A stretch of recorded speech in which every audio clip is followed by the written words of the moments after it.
Hey, how's it going? Now, as you can see, I'm at the homepage of Google, and I have a fancy background because I downloaded a theme. I am a computer hacker. Now, I don't have internet, and the reason I don't have internet is because I'm setting up my new setup. I'm too lazy to plug in the Ethernet cable.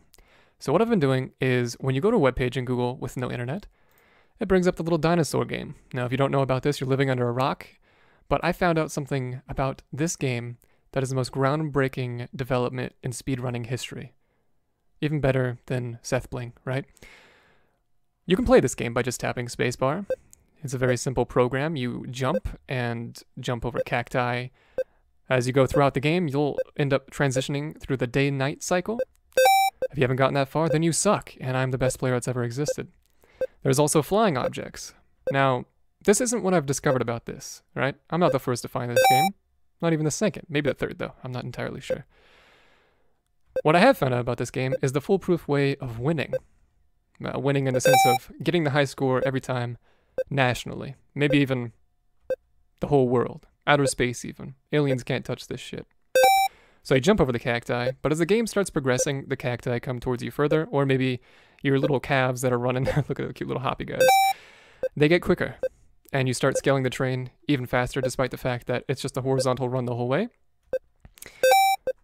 The tip that I found is the fact that when you're running through the air and you jump, right, you have this parabola that Google tricks you into doing. You don't have to have it.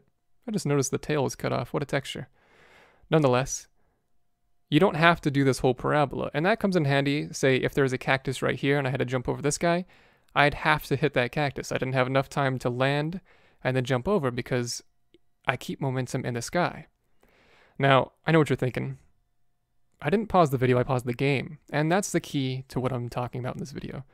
You'll see that as soon as I unpause the game, which in this foolproof method that nobody in the world knows about except for I land directly on the ground below me, allowing me to jump over obstacles immediately thereafter. See? Points are the exact same.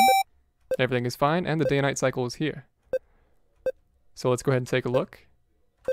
Say right here, if I accidentally jumped, I'd land in that cactus. But if I click and unpause the game with my foolproof method, I'll have enough time to jump over and save my life. Ta-da.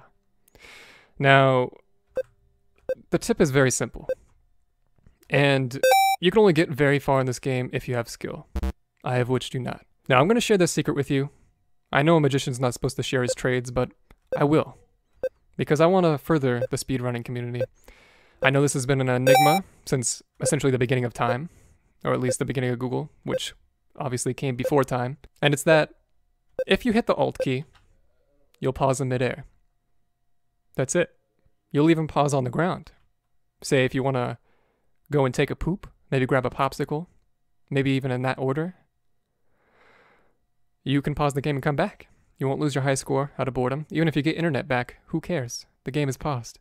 Now, the biggest mistake you can make in this game is actually using this method incorrectly. As you can see, for example, because I would never do this intentionally, I'm the greatest of all time, I paused above a cacti.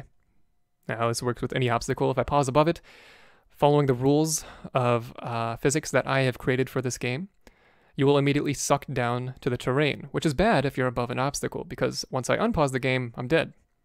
Now, I could just leave this here and get the longest running game imaginable, you know?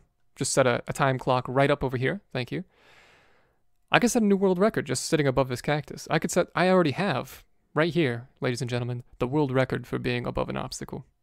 The amount of time I've spent above this obstacle is greater than any other person who's ever had Google in their entire life, which is, you know, at least 12 or 13 people. Nonetheless, we'll go ahead and show you. When I unpause the game, 277.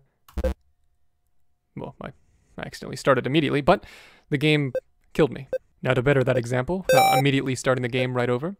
If I land above the cacti, I'm at 122 points. If I resume the game, I'm dead. I like to take this as it's saying hi and then a number code for best in the world in binary. Anyways, the game over is I'm in the exact same spot right here, same points, and the teleportation is not useful. This is why skill comes into play. So I hope you guys enjoyed this video, and if you did, leave a like on it. Of course, subscribe if you're new here. I don't do videos like this ever, and I'll see you in the next one.